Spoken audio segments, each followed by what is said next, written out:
Hello everyone, this is Atheros, and this is going to be the first in my series of guides about Global Agenda. So I've been AVAing for over a year now, and pretty much entirely been on the medic, so the first guide is going to be about the basics of the medic class. So I'm going to start off with a brief overview of how the medic's played, and then go into more of their builds and what items you should use with them. So in AVA, the medic fills one of two roles, either a healer or a pain gunner. Usually there will be about 3 healers in a team and 1 pain gunner. So the healer's job is exactly what it sounds like. You're there to heal your team and keep everyone alive. So normally you'll bring all healing offhands and a biofeedback beam. And so your entire role is just keep that beam on whoever is hurt. So medics can't heal if they're dead. So one of your main priorities is keeping yourself alive and also keeping your other medics alive. So a term that's used a lot is cross heals, and that refers to the medics healing each other to keep all the medics alive. So you often hear like people complaining about the cross heals aren't good enough, That's basically just saying the medics are dying too fast because they can't keep each other alive. So as a medic, if you want to become a good AVA medic, the things you should work on are dodging and just your awareness in general.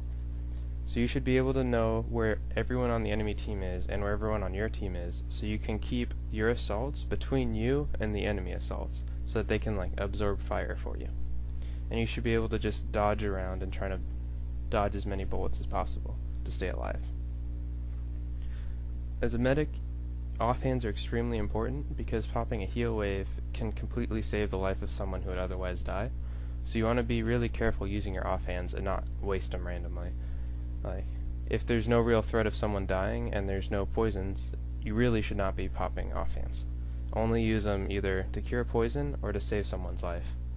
So that's the basics for Heal Medic. It's a very straightforward class in concept, but it's very hard to keep everything in mind because you have to be able to stay alive, you have to know the positions of everybody, and then to heal effectively you have to know everyone on your team's health and be able to position so that you can heal the people that you need to heal without putting yourself in danger.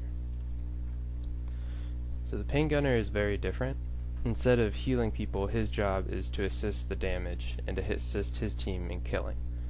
So the pain gunner's main tool is the pain gun, which he'll use to put on an enemy target, and then he'll usually call out that target in your voice chat. And so he'll say their name, their class, their position, things like that, and he'll just keep repeating it and keep that beam on them so his assaults can shoot them and kill that target. Pain gunners usually run poisons just to assist in that killing, do some extra damage, get some debuffs. So the main thing as a pain gunner is you need to take into account where your assaults are. It does no good for you to have a beam on a good target if your assaults can't get to that to kill someone. So you want to try and pick your targets so that your team can actually kill them. So main targets are normally medics because the enemy medics is what keeps the rest of their team alive. So if you can take out their medics, they have no heals and you can just wipe the rest of their team. So normally you want to try and find the enemy medic that's most out of position so your team can kill them quickly. And also, as a pain gunner, it's very easy for you to get out of position chasing someone. So you'll get your beam on a target, he's running away, and you'll just chase him into the enemy team. And then your medics can't heal you and you're just dead. So when you're a pain gunner, you have to keep in mind where your assaults are and where you yourself are, so you don't overextend and you don't force your assaults to overextend. And then just try and find a good target and take them out. It's pretty much the general idea behind medics. It's just try and keeping all the positioning in your mind, and then either paining the target that needs to be pained or healing a friendly that needs to be healed. The very most important thing for medics is entirely positioning. To be a good medic, you have to be able to keep in your mind where all 20 people on the map are, and where all the turrets and all the tech and everything is, so that you can stand in the exact right spot so you don't die, and you can still do your job. That's pretty much it. So I'm going to go into how I normally build my medic, and the pros and cons of some of the different offhands and skills and stuff. As a healer, you're going to have a pretty standard base setup for your main weapons, but your offhands are going to vary greatly depending on what your team wants you to do. So as a healer, you pretty much always run the Life Stealer, just because it's the best melee weapon for the medic by far. There's never a reason you're going to run anything else.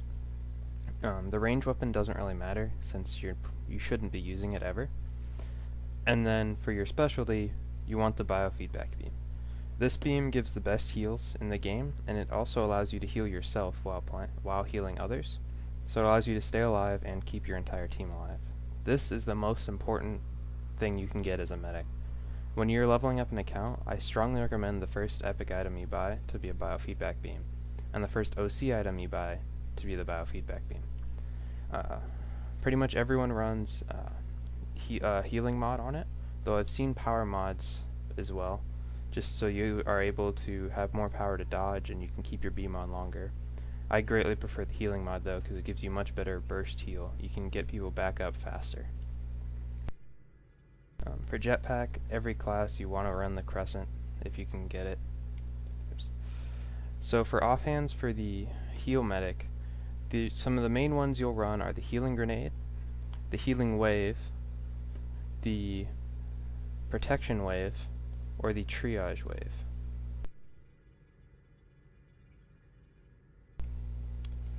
So how these work, the Healing Grenade is you throw it like a grenade, and so you can throw it over range, you can throw it over walls, you can throw it around, bounce it off corners, and after a second or two it'll explode, healing everyone in the radius for an initial 560 health, and then gives them regen over time.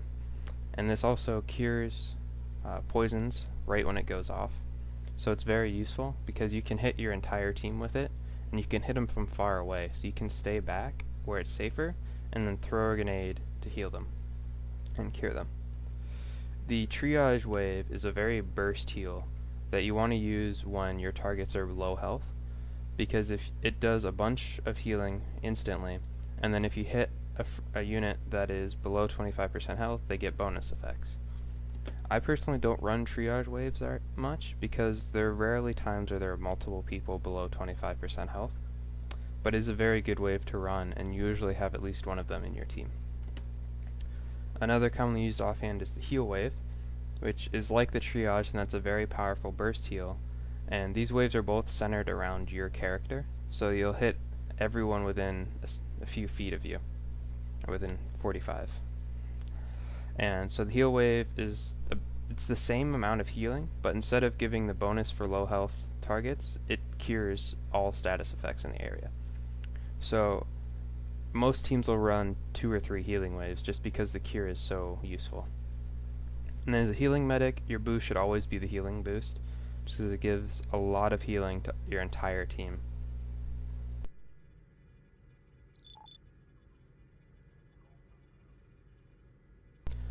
Some of the other offhands you'll see run on a heal medic is the Frenzy Wave.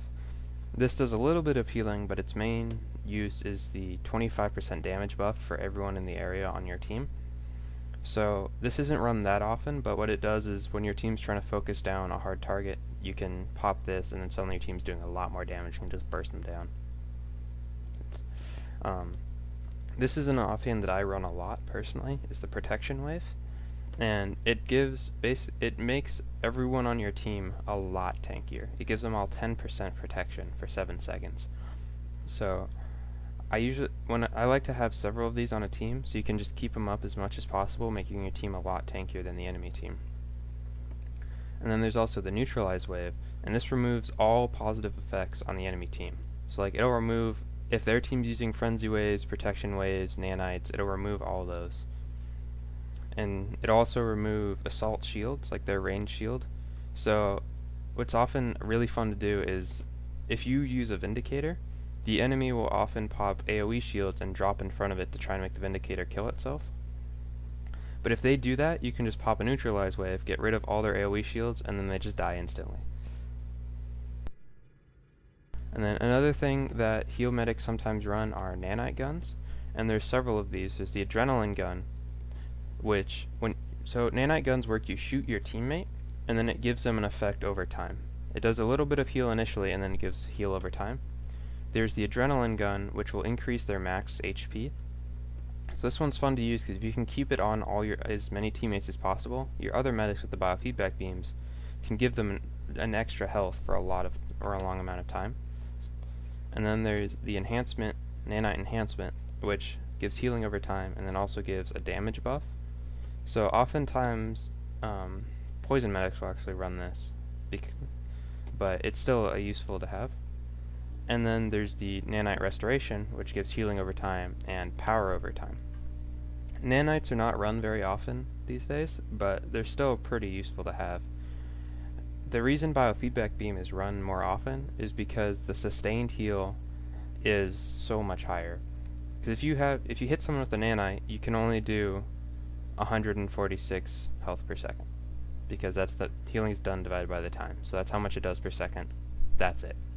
If you have biofeedback beams, those will be doing about 180 a second base, plus you have a lot of stuff on that.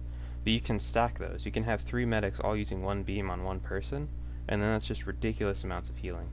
And you can't stack nanites, so it's not useful to have more than 1 nanite on a team, but it can be useful to have 1.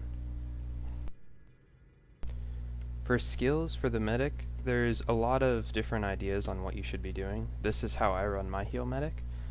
So basically what you really want to get is in the healing tree is these 3 beam heals, just because it allows your biofeedback beam to be much more effective, because it costs less power and does a lot more healing.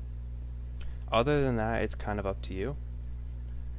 I like running all the power skills so that I can jetpack power allows me to dodge better, and then power pool increase and power pool return allow me to have more power so I can dodge more and use my biofeedback beam more.